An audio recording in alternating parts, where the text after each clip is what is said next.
Avant de reprendre le cours concernant les informations et les activités sur notre commune, Ernest Rainer, c'est gentil d'être venu nous rejoindre. Bernard, c'est un plaisir de chaque fois de venir ici, tellement c'est sympathique. Et on se dit que c'est finalement un beau parcours, 1000 émissions, mais ça fait aussi un moment qu'on a l'occasion de collaborer. Alors il y a eu le côté sportif, on va dire, la course à pied, les parcours, les cheminements sur notre commune, mais il y a eu aussi d'autres approches, des organisations avec la course du canton et puis des moments mémorables sur Vernier. Donc tout ça, grâce à toi, a pu passer par le biais de la télévision et ainsi un petit peu s'élargir. Bah, bien, oui, c'est vrai que grâce aussi à vous, parce que vous êtes chaque fois venu ouvrir cette séance ou cette émission à des spectacles qui ne sont pas forcément culturels. Je rappelle, gymnastique, Mémorial Moret, ouais. Vous êtes chaque fois au Bois des Frères. Quand il y a des événements, vous êtes au Libellule, parce qu'il y a la fête des voisins qui avaient fait la paella avec 700 paella, vous êtes venus. Disons, c'est vrai que quand on est engagé, on a parfois des fois plusieurs casquettes. Et je me réjouis surtout pour la course à pied que vous êtes venu filmer une des premières étapes au Lignan.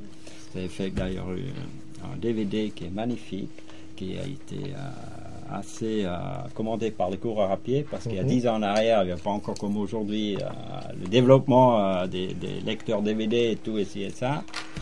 Et j'aimerais aussi pour cela vous remercier, parce qu'il y a beaucoup de gens qui ont eu du plaisir grâce à vous.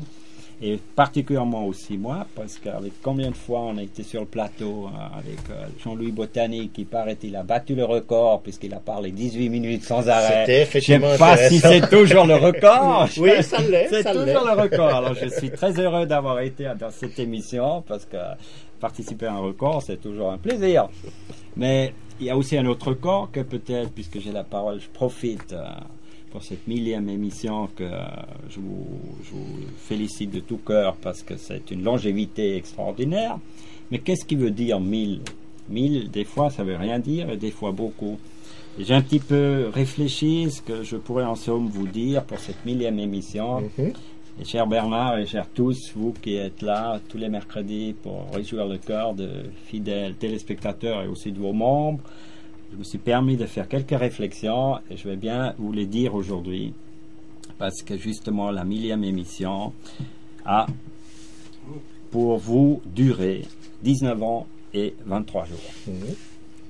Par contre, qu'est-ce que veut dire 1000 fois respirer? Ça prend à peine 10 minutes. Vous voyez un peu la différence.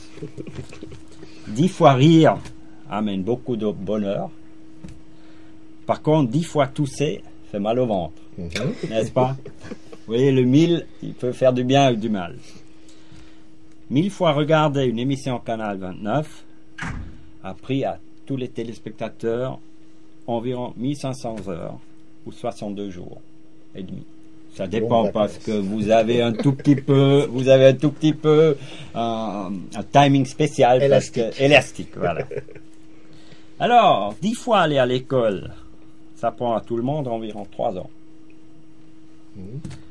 10 fois, 1000 fois, j'ai dit 10 fois? Non, oui, 1000 fois aller à l'école nous prend environ 3 ans.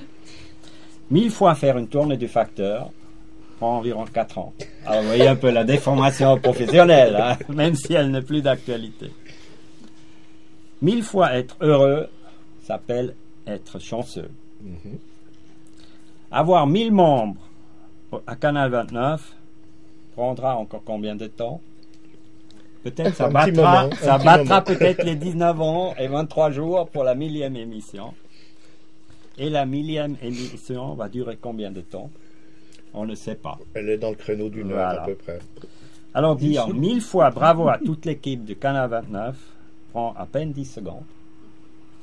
Mais réjouis à coup sûr 1000 fois les cœurs de vos fidèles membres et de vos téléspectateurs. Alors je dis 1000 bises aux acteurs de Canal 29, car ce sont les vœux de Edith, mon épouse, qui est pour une fois avec moi. C'est pas Colombo, hein, qui ne présente jamais son épouse. Elle est ce soir-là. Je vous estime beaucoup aussi. Donc, ça sont les vœux d'Edith et d'Ernest Rainer pour votre 1000e émission. Et je vous redonne ça. Comme ça, vous avez un petit souvenir. Alors, c'est vrai, quand tu accompagnes, par exemple, on a découvert les parcours mesurés sur notre commune. Qu'est-ce que ça donne aujourd'hui, ces parcours mesurés? Ces parcours mesurés sont toujours d'actualité, même s'ils ont changé de sponsor. C'est plus la Berner Allgemeine, maintenant je crois que c'est Ilzana qui sponsorise un peu. Je dirais que les parcours mesurés n'ont pas eu le succès tel qu'on avait peut-être pensé au départ, parce que finalement, ceux qui voulaient courir un tout petit peu se sont plutôt retrouvés dans des équipes d'entreprises. Et ça, disons, les équipes d'entreprise vont plutôt sur des parcours traditionnels comme le bord du Rhône, des chemins pédestres qui sont, parce que le parcours mesuré, c'est le côté Givaudan, il est quand même pas très large. Ouais. Mais tous celles et ceux qui le font, je pense, ils sont extrêmement contents parce que c'est des magnifiques parcours. Et des éléments comme la voie verte, par exemple, qui est, je dirais, moins orientée vers la course, est-ce que c'est quelque chose qui a apporté un plus et qui permet aux gens de découvrir aussi la commune? Ah oui, alors la voie verte, forcément, elle n'a pas forcément à faire avec le sportif. C'est plutôt un enrichissement aussi sur tout ce qui se passe au niveau de l'actualité culturelle. Et j'avoue que je suis pas forcément toujours, je rencontre pas toujours les gens qui font cette voie verte parce que ils ont pas une tenue sportive, donc on peut pas leur dire voilà, tu as déjà fait 5 km ou 10 km à course à pied. S'ils sont habillés, ils ont pu faire 5 minutes ou 1 heure, on ne sait pas. Donc c'est un peu anonyme, mais je pense pas anonyme devant les sujets d'exposition, mais sur le parcours d'un sujet à l'autre, c'est pas forcément s'il fait la voie verte ou s'il fait une promenade, tout simplement. Ouais.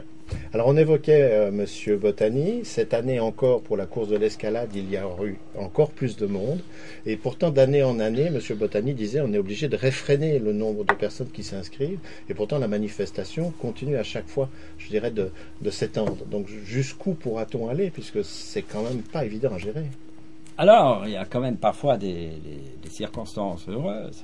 C'est parce qu'avant, il y avait encore l'école le samedi matin. Et maintenant, comme il n'y a plus l'école samedi matin, donc ils peuvent commencer les parcours ou les compétitions plus vite, parce que ça commence toujours par les enfants, et ça finit par la marmite, mais disons, ça commence par les plus jeunes, ça finit par les plus âgés. Et grâce qu'il n'y a plus l'école le samedi matin, aujourd'hui, les compétitions commencent à 10h. Et avant, ça commençait à midi. Donc, il y avait des pelotons qui étaient à la limite presque trop grands. Mais maintenant, avec ça, disons, il y a une marge. Bon, on ne peut pas commencer à 6h du matin à faire la course à pied, mais disons, peut-être une demi-heure ou 1 heure de marge existe encore. Et pourquoi pas, ma foi, faire venir les tout vieux un peu plus vite et puis repousser les autres parce qu'ils peuvent se lever plus vite.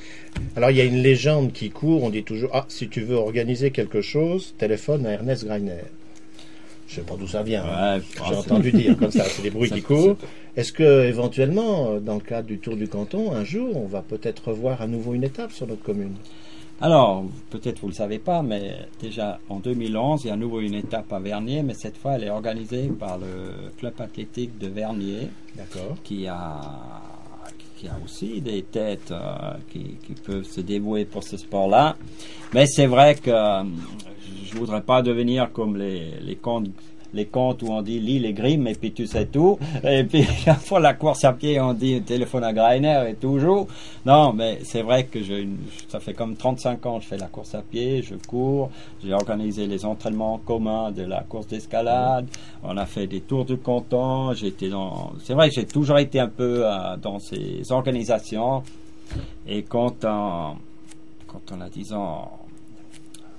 on court soi-même, quand on organise, et on connaît vraiment la difficulté, mais on connaît aussi ce que les coureurs attendent d'une course. Et je pense que ça, c'est un atout que j'ai peut-être.